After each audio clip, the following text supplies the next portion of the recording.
Hello students, welcome in my next lecture. Chapter 1, Reproduction in Organism. Today we start about sexual reproduction in organism and we discuss some basic terms about sexual reproduction. Okay, so student, first of all, what is the meaning of sexual reproduction? Sexual reproduction means when fusion of gamete take place. Okay, अलग अलग parents होते हैं, mail अलग होता है, female अलग होता है, और जो गैमेट प्रोड्यूस होते हैं उनके फ्यूजन से एक नई प्रोजेनी बनती है, तो fusion of gamete is termed as sexual reproduction. Okay, ये सिंपल डेफिनेशन है. अब उसके बाद में जब सेक्सुअल रिप्रोडक्शन होता है तो कुछ इवेंट्स होते हैं. उसमें कौन कौन से इवेंट्स होते हैं उनको वन बाय वन डिस्कस करेंगे. एक होता है प्री फर्टिलाइजेशन इवेंट, फिर एक होता है फर्टिलाइजेशन और एक होता है पोस्ट फर्टिलाइजेशन. तो आज हम सबसे पहले यहाँ प्री फर्टिलाइजेशन इवेंट के जितने भी टॉपिक हैं या उसमें जो टर्म्स आती हैं उनको डिस्कस करते हैं स्टूडेंट. तो देखिए, प्री फर्टिलाइजेशन, हमने सेक्सुअल रिप्रोडक्शन की बात की थी तो हमने कहा था फ्यूजन ऑफ गैमेट. तो फ्यूजन ऑफ गैमेट यदि होना है तो फ्यूजन ऑफ गैमेट से पहले क्या होना है? Formation of gamete. तो हमारा जो पहला पॉइंट है वो है गैमेट फॉर्मेशन, यानी जो मेल और फीमेल पेरेंट बॉडी होती है उनमें गैमेट का फॉर्मेशन होता है. तो गैमेट फॉर्मेशन को हम जो टर्म देते हैं स्टूडेंट वो होती है गैमेटोजेनेसिस. देखिए, जेनेसिस का मतलब होता है फॉर्मेशन और gameto means gamete, means formation of gamete is termed as gametogenesis. अब गैमेटोजेनेसिस को यदि हम टू पार्ट्स में डिवाइड करें तो देखिए, गैमेट्स होते हैं वो डिफरेंट काइंड के बनते हैं हमारे अंदर. एक होता है मेल गैमेट और एक होता है फीमेल गैमेट. तो स्टूडेंट, जो मेल गैमेट होता है उसका नाम होता है स्पर्म और जो फीमेल गैमेट होता है उसका नाम होता है ओवम और एग. तो यहाँ पर गैमेटोजेनेसिस को टू पार्ट्स में डिवाइड कर देंगे. एक होगा spermatogenesis. Spermatogenesis means formation of sperm. पहला टाइप ये हो गया गैमेटोजेनेसिस का. और इसके दूसरे टाइप की बात करें हम कि गैमेटोजेनेसिस का दूसरा पार्ट क्या है, तो फॉर्मेशन ऑफ ओवम और egg. It is termed as oogenesis. Okay, तो सिंपल से डेफिनेशन है, formation of sperm is termed as spermatogenesis and formation of egg और ovum is termed as oogenesis. तो ये था हमारा about gamete formation, gametogenesis. It is classified into two parts or two type, that is spermatogenesis and oogenesis. Formation of male gamete is termed as spermatogenesis and formation of female gamete is termed as oogenesis. Okay, now we move on next point, that is homogametes and heterogamete. इन दोनों term का meaning क्या है student? तो यहाँ पर देखिए, ये gamete formation तो हुआ हमारा कंप्लीट. अब हम बात करते हैं अबाउट टाइप ऑफ गैमेट्स. कि जो गैमेट्स हैं वो कितने टाइप के होते हैं. तो हमने यहाँ पर दो कैटेगरी बनाई है, होमोगैमेट्स एंड हेटेरोगैमेट्स. तो सबसे पहले होमोगैमेट की बात करें. देखो, होमोगैमेट्स नाम में मीनिंग है. होमोगैमेट्स मीन्स कि जो दोनों गैमेट्स बनते हैं वो बिल्कुल सेम होते हैं. ठीक है, तो होमोगैमेट्स का मतलब हुआ फॉर्मेशन ऑफ सेम गैमेट्स. वहां पर दोनों की जो मॉर्फोलॉजी होती है वो बिल्कुल सिमिलर होती है. आप उनको डिफरेंशिएट नहीं कर सकते कि कौन सा मेल है और कौन सा फीमेल है. तो इस टाइप के गैमेट्स को हम क्या कहते हैं स्टूडेंट्स? होमोगैमेट्स. ओके, अब हम आते हैं हेटेरोगैमेट्स पे. हेटेरो नाम में ही मीनिंग है कि हेटेरोगैमेट्स का मीनिंग क्या होगा. तो हेटेरोगैमेट्स का मीनिंग होता है स्टूडेंट कि formation of two different kind of gametes, यानी जो गैमेट्स बनेंगे वो दोनों अलग अलग मॉर्फोलॉजी होगी दोनों की. और अभी जो हेटेरोगैमेट बने ये डिफरेंट काइंड है, दोनों सेम नहीं है. अब हो सकता है इसमें दोनों ही मोटाइल हो या नॉन मोटाइल हो, लेकिन अधिकतर क्या होता है, जो हेटेरोगैमेट बनते हैं इसमें एक मोटाइल होता है और दूसरा नॉन मोटाइल होता है. तो स्टूडेंट, जो मेनली मेल गैमेट होता है वो मोटाइल होता है और जो फीमेल गैमेट होता है वो क्या होता है? नॉन मोटाइल होता है. ओके, अब ये पूछा जाए कि इनकी मॉर्फोलॉजी कैसे डिफर होती है. तो ऑलमोस्ट जो मेल गैमेट होता है ना वो साइज में स्मॉल होता है और जो फीमेल गैमेट होता है वो लार्ज होता है. अब नाम क्या दिए जाए इनको? तो देखो, नाम देने के लिए आप ह्यूमन बीइंग की बात करें तो हमारे अंदर जो हेटेरोगैमेट है उसमें जो मेल गैमेट है उसका नाम होता है स्पर्म।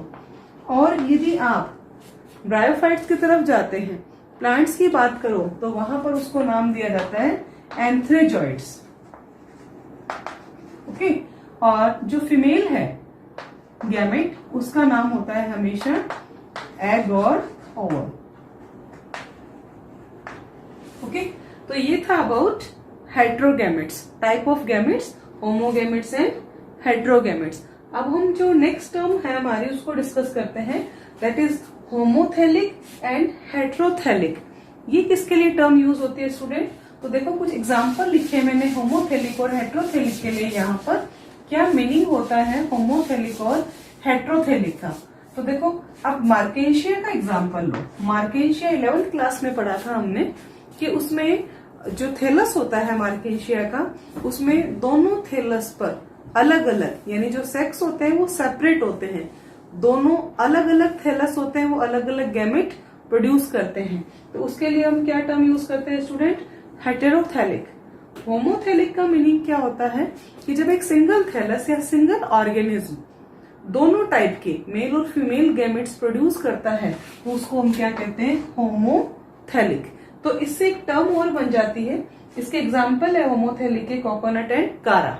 ओके, और जो हेट्रोथैलिक होता है इसका मीनिंग ये होता है कि एक ऑर्गेनिज्म दोनों गैमेट्स प्रोड्यूस नहीं करता, मेल और फीमेल, इसमें अलग अलग ऑर्गेनिज्म या अलग अलग थैलस होते हैं, वो मेल और फीमेल गैमेट प्रोड्यूस करते हैं। तो यहाँ एग्जाम्पल होगा पपाया और मार्केशिया। अब इसके लिए हम एक टर्म और यूज कर सकते हैं, HMB। ये टर्म 11th क्लास में बार बार आती है। इसका मीनिंग होता है हर्मोफ्रोडाइट, मोनोशियस और बाइसेक्सुअल। बाइसेक्सुअल का मीनिंग क्या होता है कि एक ही ऑर्गेनिज्म जब दोनों तरह के गैमेट प्रोड्यूस करें। तो यहाँ पर होमोथैलिक के लिए भी मैंने यही बात कही। होमोथैलिक के लिए मैंने बोला कि एक ऑर्गेनिज्म या एक थैलस है, वो दोनों तरह के गैमेट्स प्रोड्यूस कर रहा है, तो मैं इसको क्या नाम दे सकती हूँ यहाँ पे? मोनोशियस। ओके, और different organisms produce different gametes, then we term as heterothelic or dioecious. Okay, तो आई थिंक ये टर्म क्लियर हुई होगी आपको। HMB से आप अच्छी तरह समझ सकते हो हर्मोफ्रोडाइट, मोनोशियस एंड बाइसेक्सुअल। तो यहाँ पर इसके लिए एक अनदर टर्म यूज हो रही है, that is homothallic, and heterothallic for dioecious. Okay, now we move on next topic, that is types of flower. Student, we know there are two types of flower, that is unisexual flower and bisexual flower. यहाँ पर हम types की बात करें तो हम कहते हैं unisexual flower and bisexual flower. Okay, नाम में मीनिंग है, देखो uni means single, bi means two. Unisexual flower का मीनिंग है आइदर स्टेमन और पिस्टिल।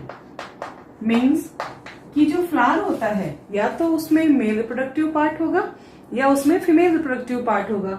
मेल रिप्रोडक्टिव पार्ट का नाम क्या होता है? स्टेमन, और फीमेल रिप्रोडक्टिव पार्ट का नाम क्या होता है? पिस्टिल। तो यूनिसेक्सुअल फ्लावर में इन दोनों में से कोई एक होगा, या तो स्टेमन होगा या फिर पिस्टिल होगा। लेकिन जो बाइसेक्सुअल फ्लावर होते हैं स्टूडेंट्स, उसमें both stamen and pistil are present.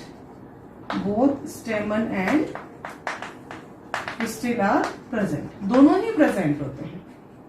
Okay, तो आई थिंक क्लियर हुआ होगा यूनिसेक्सुअल और बाइसेक्सुअल फ्लावर का मीनिंग। अब इसी से ही ये टर्म बनी है हमारी stimulate flower and pistillate flower.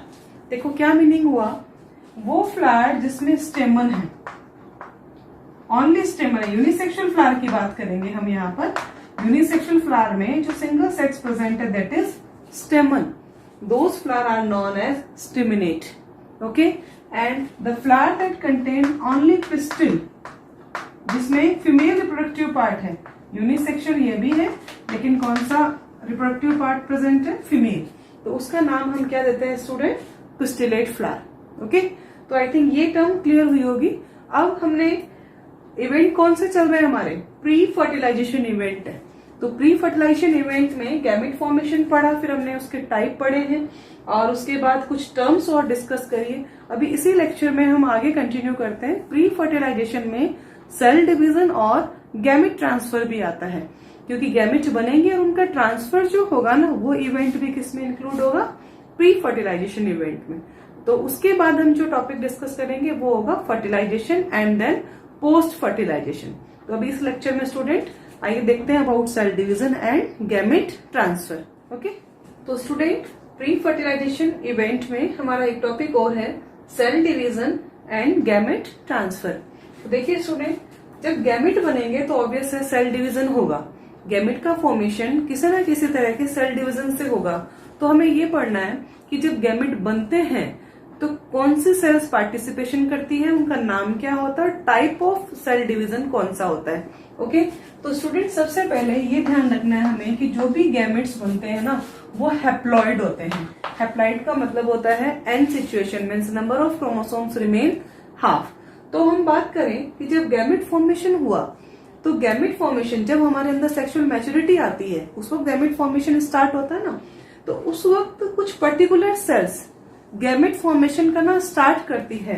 तो जो गैमेट फॉर्मेशन स्टार्ट करती है उनको हम कहते हैं मियोसाइट्स, और उनका दूसरा नाम है GMC means gamete mother cell, यानी दो सेल्स दैट टेक पार्ट और undergo meiotic division is termed as gamete mother cell. Means वो सेल जिन्होंने पार्टिसिपेशन किया गैमेट फॉर्मेशन के लिए और उन्होंने मियोसिस परफॉर्म किया, उसका नाम हम क्या देते हैं, मियोसाइट्स या फिर GMC गैमेट मदर सेल। अब जो गैमेट मदर सेल है, सपोज ये है, ये तो डिप्लॉयड होती है, इसकी प्लॉइडी की बात करें तो ये तो खुद तो डिप्लॉयड है, नंबर ऑफ क्रोमोसोम्स इसमें 12 है।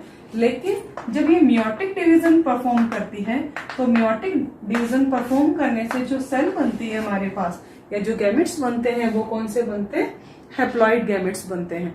अब यहाँ पर ये क्वेश्चन भी होता है कि हैप्लॉइड गैमेट्स ही क्यों बनाना होता है, क्योंकि स्टूडेंट आगे जब आप फर्टिलाइजेशन पढ़ोगे तो हमें फ्यूजन ऑफ गैमेट शो करना है। यदि गैमेट्स में नंबर ऑफ क्रोमोसोम हाफ नहीं हुए, 2n ही रहे, तो वहां तो फ्यूजन होकर प्लॉइडी है ना वो टेट्राप्लॉइड हो जाएगी, मीन्स 2n + 2n = 4n। और यही प्रोसीजर आगे चला तो एक टाइम ऐसा आएगा कि जो DNA है ना उनको रखने के लिए हमारे पास सेल नहीं होगी। ठीक है, तो ये एक ऑटोमेटिक प्रोवाइड प्रोसीजर है हमारी बॉडी में कि जो गैमेट्स होते हैं ना उनमें क्रोमोसोम नंबर हाफ ही होते हैं। ओके, तो हाफ होने के लिए डिवीजन कौन सा हुआ, मियोटिक डिवीजन। यानी एक सेल से मैं बात करूं तो कितने गैमेट्स बन जाते हैं या कितनी सेल्स प्रोड्यूस होती है, मेनली 4 होती है। ओके, अब होता है इसके बाद में गैमेट ट्रांसफर, कि ये गैमेट्स तो बन गए, इनका डिटेल जो व्यू है ना वो 3rd चैप्टर में आता है जब हम पूरा कंप्लीट टॉपिक पढ़ते हैं स्पर्मेटोजेनेसिस एंड oogenesis। अब स्टूडेंट गैमेट ट्रांसफर मीन्स हमारे गैमेट्स बन गए, यहाँ पर मेल गैमेट भी बन गया और फीमेल गैमेट भी बन गया, दोनों तैयार हैं। ठीक है, लेकिन अब इनका ट्रांसफर होना जरूरी है क्योंकि फ्यूजन के लिए हमें ऐसे फिजियोलॉजिकल चेंज चाहिए जिससे कि मेल गैमेट और फीमेल गैमेट आपस में एक दूसरे के क्लोज एसोसिएशन में आए। ओके, तो यहाँ बात की जाए तो मेनली जो मेल होता है वो मोटाइल होता है। अभी पहले ही बताया आपको कि मेल जो होता है ना वो मोटाइल होता है और जो फीमेल होता है ऑलमोस्ट वो क्या होता है, स्टैटिक, मीन्स कि वो नॉन मोटाइल होता है। ओके, कुछ ऑर्गेनिज्म ऐसे भी होते हैं जहां पर दोनों ही मोटाइल हो सकते हैं। ओके, लेकिन जहां पर एक मोटाइल है और एक नॉन मोटाइल है, ब्रायोफाइट्स की भी बात कर लो आप, 11th क्लास का टॉपिक था हमारा ब्रायोफाइट्स। इनको एम्फीबियन कहा था क्योंकि सेक्सुअल रिप्रोडक्शन के लिए किसकी रिक्वायरमेंट थी, वाटर की। तो वहां पे जो एंथ्रेजॉइड्स थे वो किसके थ्रू मूव कर रहे थे, वाटर के थ्रू, और किसके पास पहुंच रहे थे, आर्किगोनियम के पास में। ओके, तो मीडियम की रिक्वायरमेंट वहां भी थी। अब आप ह्यूमन बीइंग की बात करो तो वहां भी गैमेट ट्रांसफर होंगे, यानी मेल गैमेट फीमेल के पास ट्रांसफर होगा तो उसको मीडियम की रिक्वायरमेंट होगी। ओके, और वो उस मीडियम से मूव करके फीमेल गैमेट से फ्यूजन शो करेगा। ये तो हुई आप ऑर्गेनिज्म की बात, यानी हमने ब्रायोफाइट्स की बात की और यहाँ पर ह्यूमन बीइंग की बात की। अब यदि हम फ्लावर्स की बात करें तो फ्लावर्स में भी हम टर्म यूज करते हैं, दैट इज पॉलिनेशन। भाई वहां तो दोनों ही नॉन मोटाइल है, ना पोलन ग्रेन मूव करते हैं ना ही ओवम मूव करता है, यहाँ तो एक तो मोटाइल है। तो वहां पर क्या होगा, पॉलिनेशन होगा कि जो पॉलन्स होंगे ना वो लैंड होंगे और वो कहाँ से जाएंगे, एंथर से स्टिग्मा पर। तो वहां पर हमारे को क्या रिक्वायरमेंट होगी, पॉलिनेटिंग एजेंट की, यानी मीडियम वहां भी रिक्वायर होगा हमें क्योंकि वो तो दोनों ही नॉन मोटाइल है। तो तो उसको कैरी करने के लिए पॉलिनेटिंग एजेंट की रिक्वायर होगी। ओके, तो ये था अबाउट हमारा गैमेट ट्रांसफर कि गैमेट्स बन गए, उनका ट्रांसफर कैसे होगा। तो स्टूडेंट अब यदि गैमेट ट्रांसफर हो ही गए तो अब कौन सा इवेंट होगा इसके बाद में? फर्टिलाइजेशन यानी फ्यूजन ऑफ गैमेट्स होगा। ओके, तो स्टूडेंट उस टॉपिक को हम डिस्कस करेंगे नेक्स्ट लेक्चर में about fertilisation and post fertilisation event. I hope ये लेक्चर पसंद आया होगा। मिलते हैं नेक्स्ट लेक्चर में। Thank you.